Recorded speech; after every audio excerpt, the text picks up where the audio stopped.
Donc, on va prendre un circuit quelconque. Donc, là, je vais prendre un générateur de tension, un premier dipôle et un deuxième dipôle. Voilà le circuit. Donc là, c'est un dipôle D1, là, c'est un dipôle D2, et là, c'est le générateur.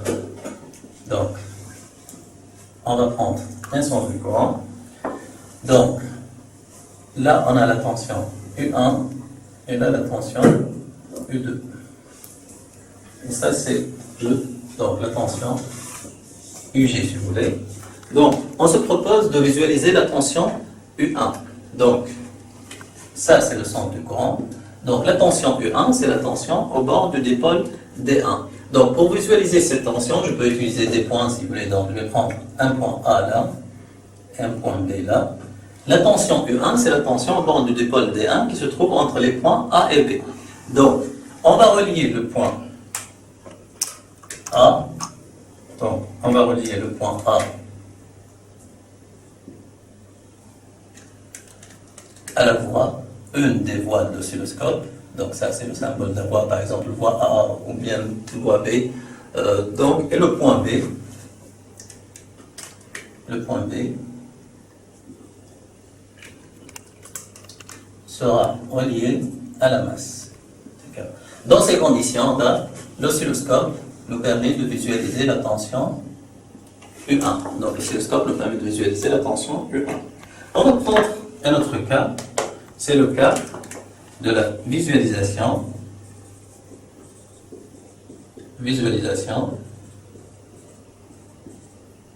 de deux tensions. Par exemple, la tension au bord générateur et la tension au bord d'un dipôle.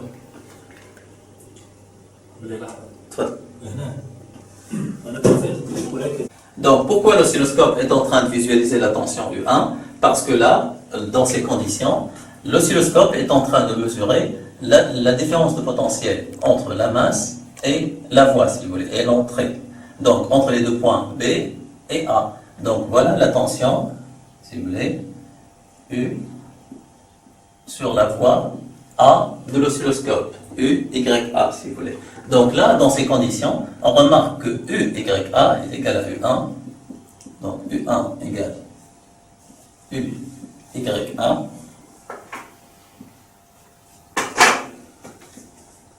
YA.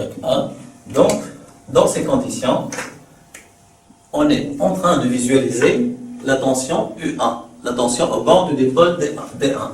Supposons qu'on va inverser les bornes. Donc, je vais reprendre le même circuit et je vais inverser le branchement à l'oscilloscope. Donc là, j'ai D1, D2, le centre du courant. Donc là, c'est U1. Supposons que je vais inverser les bornes. Donc, je vais relier ce point. Là, c'est le point B, ça, c'est le point A. Je vais relier le point B à la voie A. Et le point A, cette fois-ci, est relié à la masse. Donc, l'oscilloscope est toujours en train de mesurer la différence de potentiel entre les deux points A et B, entre la masse et l'entrée, si vous voulez. Donc, ça, c'est UYA. C'est la tension, si vous voulez, aux bornes, si vous voulez, entre la masse et la voie. Donc, on peut remarquer là que UYA n'a pas le même sens que U1. Donc, UYA égale moins U1. Donc, dans ces conditions-là, l'oscilloscope est en train de visualiser la tension moins U1. Donc, et non U1. Donc, dans cette partie, on va voir comment utiliser un oscilloscope, comment le brancher. On va utiliser un générateur, un GBF. On va choisir une tension carrée qu'on va essayer de visualiser à l'aide d'un oscilloscope. On doit d'abord décrire l'oscilloscope. L'oscilloscope comporte deux voies, voie A, voie B, ou bien voie 1, voie 2, ou bien CH. un CH2, X, Y, peu importe. Donc c'est pourquoi on dit que c'est un oscilloscope bicourbe. Il nous permet de visualiser deux tensions. Donc chaque voie est munie de quoi? Est munie d'un bouton qui joue le rôle de calibre, c'est le volt par diviseur qui va me permettre de modifier, avoir 2 volts par carreau ou bien 2 volts par carreau ou bien je sais pas, 5 volts par carreau, etc. Un carreau, une division, c'est un carreau là. Chaque carreau est divisé par, si vous voulez, 5 sous-divisions. Donc là, par exemple, chaque petite division est de 0,2. D'accord? Et le carreau, c'est 1 cm. D'accord? Donc là, c'est 0,2, 0,4, etc. jusqu'à avoir 1, 2, 3. Si j'ai le calibre, si je mets le calibre, par exemple, là, à 5 volts, le premier carreau, c'est 5 volts, 10, 15, etc. D'accord? Donc ça, c'est pour le calibre. Ça, c'est on l'appelle aussi sensibilité verticale. Donc ça, c'est pour la voie 1. Ça, celui-là, c'est pour la voie 2. On a aussi la sensibilité horizontale ou bouton balayage. D'accord?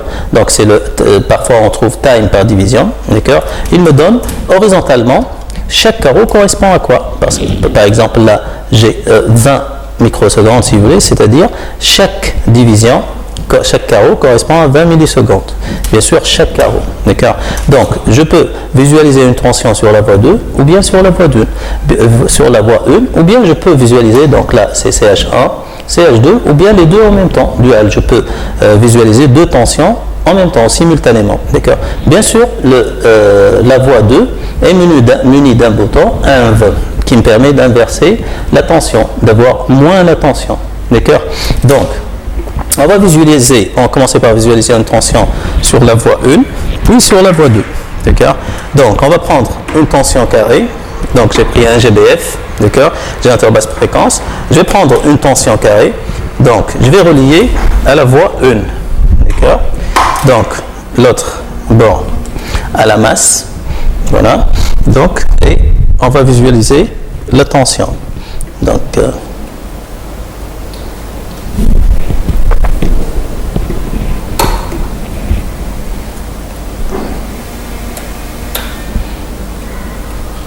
voilà. Donc là, on a visualisé la tension, si vous voulez, la tension au bande GBF, on l'a visualisée à l'aide de la première voie de l'oscilloscope. Donc, je peux aussi la visualiser à l'aide de la deuxième voie. Donc, je vais relier cette bande du générateur à la deuxième voie. Je vais mettre CH2, d'accord? C'est la deuxième voie de l'oscilloscope. Donc, voilà. Donc là, j'ai visualisé la même tension par la deuxième voie de l'oscilloscope, ou bien à la deuxième voie de l'oscilloscope. Bien sûr, je peux profiter du bouton INV pour voir ce qui se passe. Donc là, j'ai INV. Vous voyez bien que la tension est inversée. Donc j'ai moins la première tension. Donc voilà. Je reprends. J'élimine INV. Donc j'ai la tension, la première tension visualisée. J'agis sur le bouton INV. Donc je vais agir sur le bouton 1, vous voyez que la tension s'inverse. Là, j'ai la première tension, là, moins la tension. Donc la tension est là, moins la tension. Donc, si vous voulez, à chaque fois que j'ai besoin d'inverser, j'ai intérêt à mettre la tension à inverser sur la deuxième voie. Parce que le bouton 1 est relié uniquement à la voie 2, pas à la voie 1. D'accord? On va passer à notre cas. Donc, c'est le cas de visualisation. Deux tensions. Donc, visualisation de deux tensions. On va prendre tension au bord d'un générateur et tension au bord d'un dipôle quelconque. Donc, on va reprendre, si vous voulez, le même circuit. Donc là, j'ai le générateur. Là, j'ai un dipôle. Là, j'ai un dipôle D2. Et là, j'ai un dipôle D1. Donc ça, c'est le sens du courant. Là, j'ai U2. Donc là, j'ai U2. Tension U2. Et là, c'est le dipôle D1. Donc là, j'ai la tension U1. On se propose de visualiser les deux tensions celle au bord du générateur UG et celle au bord du dipôle D1, c'est-à-dire U1. Donc là, je veux visualiser la tension au bord de deux dipôles. Donc je suis obligé de prendre un point commun entre les deux dipôles. Donc, pourquoi je suis obligé de prendre un point commun? Parce que l'oscilloscope va mesurer, si vous voulez, la différence de potentiel entre ce point commun et de l'autre côté un autre point. Je vais nommer ce point-là, par exemple, C. Là, j'ai un point A et là, j'ai un point B. Donc, je remarque que la tension UG, donc ça c'est la tension UG, c'est la tension au bord du générateur, en même temps c'est la tension, c'est la différence de potentiel entre le point A et C, donc c'est finalement UAC. Et la tension, si vous voulez, U1, c'est la tension au bord du dipôle D1, donc c'est finalement la différence de potentiel entre le point B et le point C. Donc là j'ai UBC. Donc vous pouvez remarquer là qu'on a un point en commun, c'est le point C. Donc le point C qui se trouve entre les deux dipoles, si vous voulez. Donc il est impossible de mesurer la tension et la tension au bord du générateur et la tension au bord de T1 sans utiliser ce point commun. Donc c'est impossible, il faut faire attention, c'est impossible de mesurer cette tension. Donc ce n'est pas un choix, il est impératif de choisir un point qui se trouve, un point commun qui se trouve, déjà ça s'appelle un point commun parce qu'il se trouve entre les deux dipoles. Donc comme vous remarquez là, UGC, la tension UAC, et là, U1 c'est la tension UBC, donc on a le point commun, c'est le point C. Bien sûr ce point commun va être utilisé comme référence pour l'oscilloscope, donc on va relier ce point-là à la masse de l'oscilloscope. Donc ce point-là, il doit être lié à la masse. Donc sur une des voies, on va mesurer la différence de potentiel entre A et le point commun qui est relié à la masse, donc UAC. Et sur la deuxième voie, on va mesurer la tension, la différence de potentiel entre le point B et le point C qui est relié à la masse. C'est toujours une différence de potentiel. Donc il reste à choisir donc l'une des voies. Donc je vais relier A à la voie A ou bien B. B, donc, et le point B,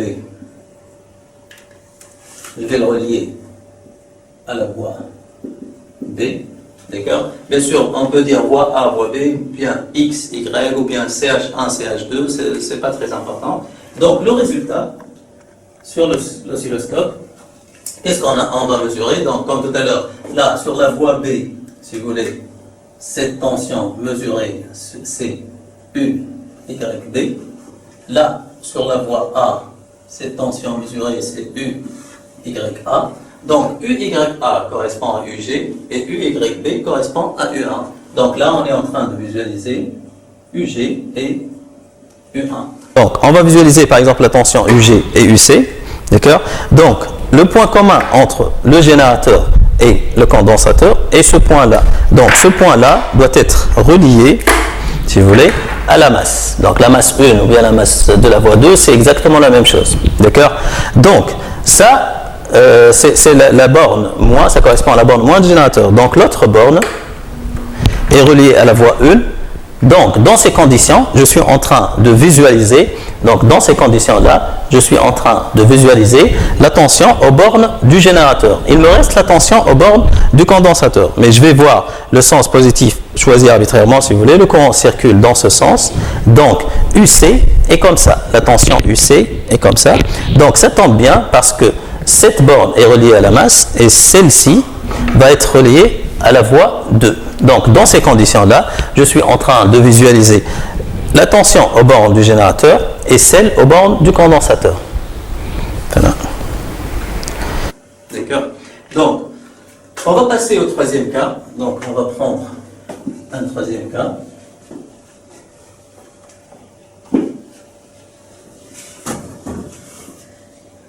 Donc, c'est toujours le cas de deux tensions. Donc, visualisation de deux tensions. Deux tensions, U1 et U2, par exemple, au bord de deux dipôles. Donc je vais garder le même circuit si vous voulez. Donc là j'ai le générateur de tension.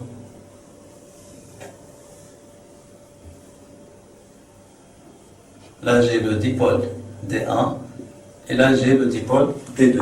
Donc on se propose de visualiser les deux tensions U1 et U2, c'est-à-dire les tensions aux bornes des deux différents dipoles, D1 et D2. Ça c'est le sens du courant si vous voulez. Donc là j'ai U2, là j'ai U1 et on se propose de visualiser les deux tensions U1 et U2. Donc rappelez-vous que là on a vu si vous voulez la nécessité d'avoir un point commun. Les deux dipoles sont D1 et D2. Le point commun entre les deux dipoles c'est ce point-là. Donc forcément ce point-là va être relié à la masse. Donc il me reste deux possibilités si vous voulez. Par exemple si je vais utiliser les points A, C et là B pour que vous puissiez bien comprendre. Donc j'ai relié le point C à la masse, donc il me reste le point A. Donc forcément le point A va être relié à la voie par exemple A. D'accord? Et le point B va être relié à la voie B. Donc il me reste voie A et voie B. On va voir est-ce qu'on a ce qu'on veut si vous voulez. Est-ce qu'on a obtenu sur l'oscilloscope, est-ce qu'on va obtenir ce qu'on veut donc, à savoir U1, visualiser U1 et U2. Donc on va vérifier là. Voie A est masse, donc ça c'est la tension UYA, c'est la tension, si vous voulez, l'oscilloscope. Donc on voit bien que UY1 correspond à U2. Donc là on a U2, pas de problème. Donc sur la voie A on visualise U2. On va vérifier avec la voie B. Donc sur la voie B, qu'est-ce qu'on a sur la voie B? Là il faut faire attention. Ça c'est la voie et ça c'est la masse. Donc ça c'est la tension visualisée par la voie B, UYB. Donc là, il faut faire attention, UYB et U1 n'ont pas le même sens. Donc, UYB et U1 n'ont pas le même sens. Donc là, UYB, si vous voulez, est égal à moins U1. Donc finalement, avec ce branchement, on n'est pas en train de visualiser U1 et U2, il faut faire attention, donc on n'est pas en train de visualiser U1 et U2, mais on est en train de visualiser moins U1.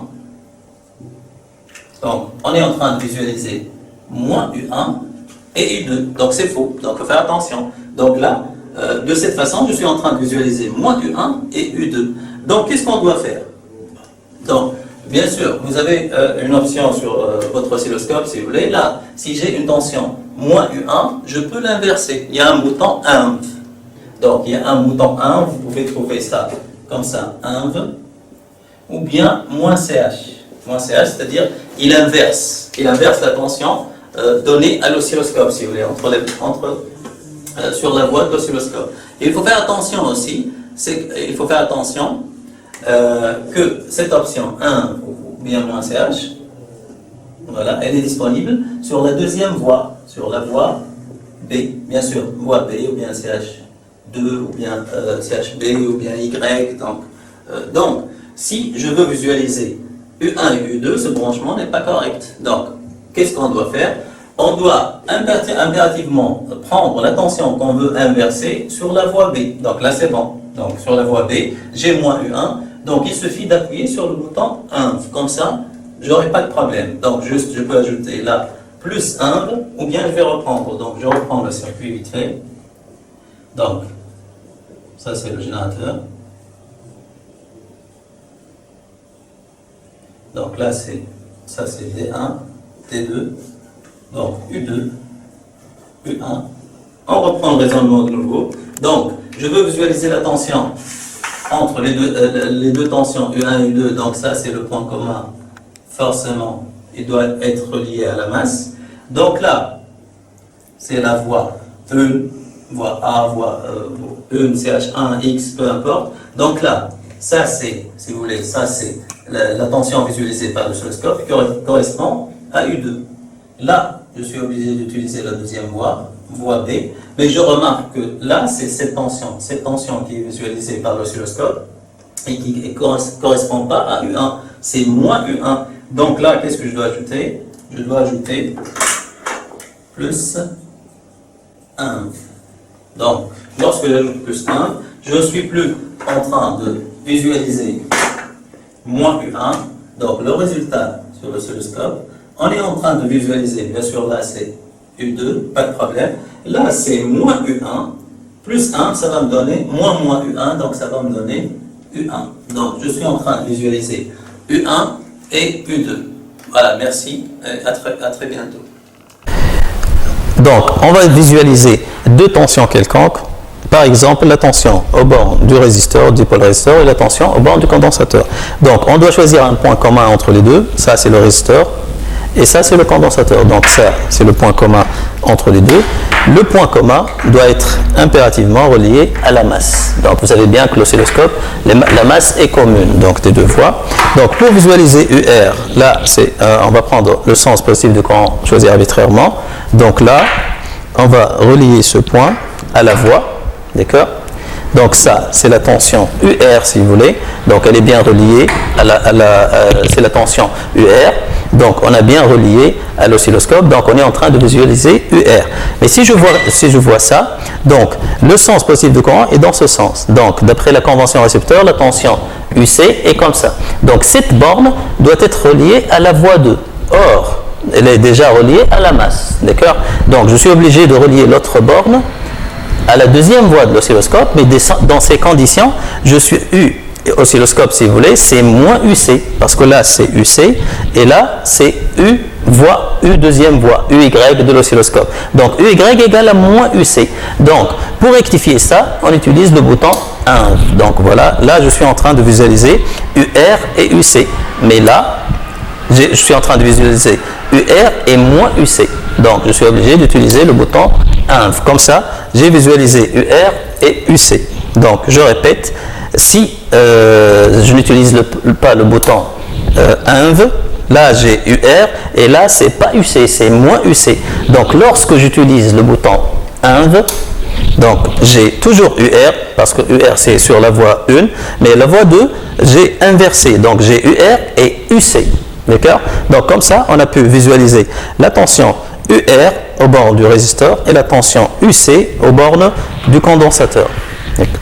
On va passer à la visualisation de deux autres tensions, mais l'une des deux tensions est celle au bord du générateur. Donc on va visualiser par exemple la tension, si vous voulez, la tension UG et UR. D'accord? Donc il faut avoir ou bien UG et UC. Donc peu importe.